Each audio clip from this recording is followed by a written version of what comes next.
Good evening, everyone, and bonjour. Thank you for being here tonight and allowing me to also be here tonight. My name is Karen Ludwig, and I'm the Member of Parliament for New Brunswick Southwest. I'm so thankful to have the opportunity to be the voice for people in New Brunswick who've experienced the effects of Lyme disease.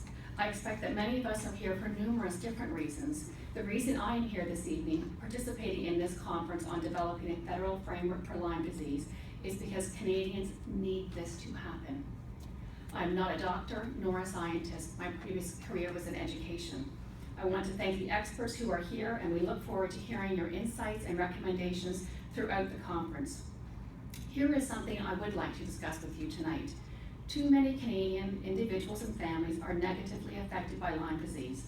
I learned this while knocking on doors during the election campaign. I heard something surprising. The number of people suffering or affected by Lyme disease in my riding was astounding. For those of you who are not familiar with New Brunswick, my riding is vast and largely rural. We are bordered by the Bay of Fundy, 4 federal electoral ridings in New Brunswick, and the state of Maine.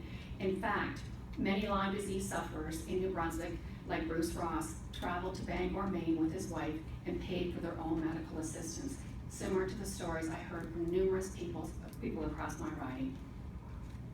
Some of my constituents live on islands only accessible by ferry, and in one case, the only road to access the island is actually through the United States during the winter. Most people in my riding live in communities of less than 2,000 people. We definitely need to have a strong voice out there supporting people and those suffering from Lyme disease. My point here is to simply say, no matter where a Canadian lives geographically, no matter how remote or rural a community is, and no matter the province you live, each and every Canadian deserves the same standard of care and access to diagnoses and treatment for Lyme disease. My first experience with Lyme disease was at the veterinarian's office. My husband and I brought our yellow lab Nacho in for a routine visit, and the vet was asked if he could randomly screen for Lyme disease. That was in 2007. It has been 8 years. With early diagnosis and proper treatment, Nacho is now an old boy of 13. That experience taught me how insidious and dangerous Lyme disease can be. Unfortunately, receiving effective early treatment has not been the case for so many Canadians and certainly for New Brunswickers, as the symptoms may not be present until the disease has progressed, and the conflict within our medical communities with the narrow definition of Lyme disease. The people I met in my riding told me stories of long-term physical suffering, of misdiagnoses, of misunderstanding, frustrations. They often expressed how chronic disease has been very draining on their relationships with their families, on employment and job performance, on finances, and on the quality of life in particular. They told me the mental health impact of dealing with a disease that is so varied, complex, and personal is almost as debilitating as the disease itself.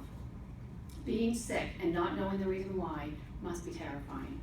The stress, depression, and anxiety resulting from Lyme disease diagnosis, many said, is overwhelming. Many people had to create their own community of peer support.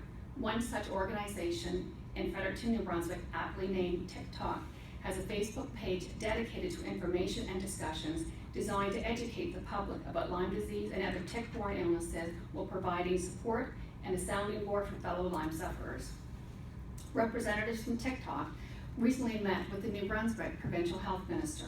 The key point they wanted to express is the serious lack of comprehensive diagnosis and treatment guidelines for Lyme disease. While the federal government has made some website updates and changes with recent resources, the province of New Brunswick is physicians and Lyme disease sufferers are seeking current knowledge and best practices for diagnosis and treatments. We do need a federal framework on Lyme disease to certainly help guide our provinces and health bodies. I just want to make sure I get this out before my time is cut. On May 30th, my colleague Mark Garrettson and I are hosting an all-party roundtable for members of Parliament so we can discuss the federal framework and share knowledge. The uptake on that, I will say very reassuringly, has been well around the House of Commons. We will get a lot of interest in it. I know we can make this happen. Thank you so much for being here, sharing your stories, and merci beaucoup.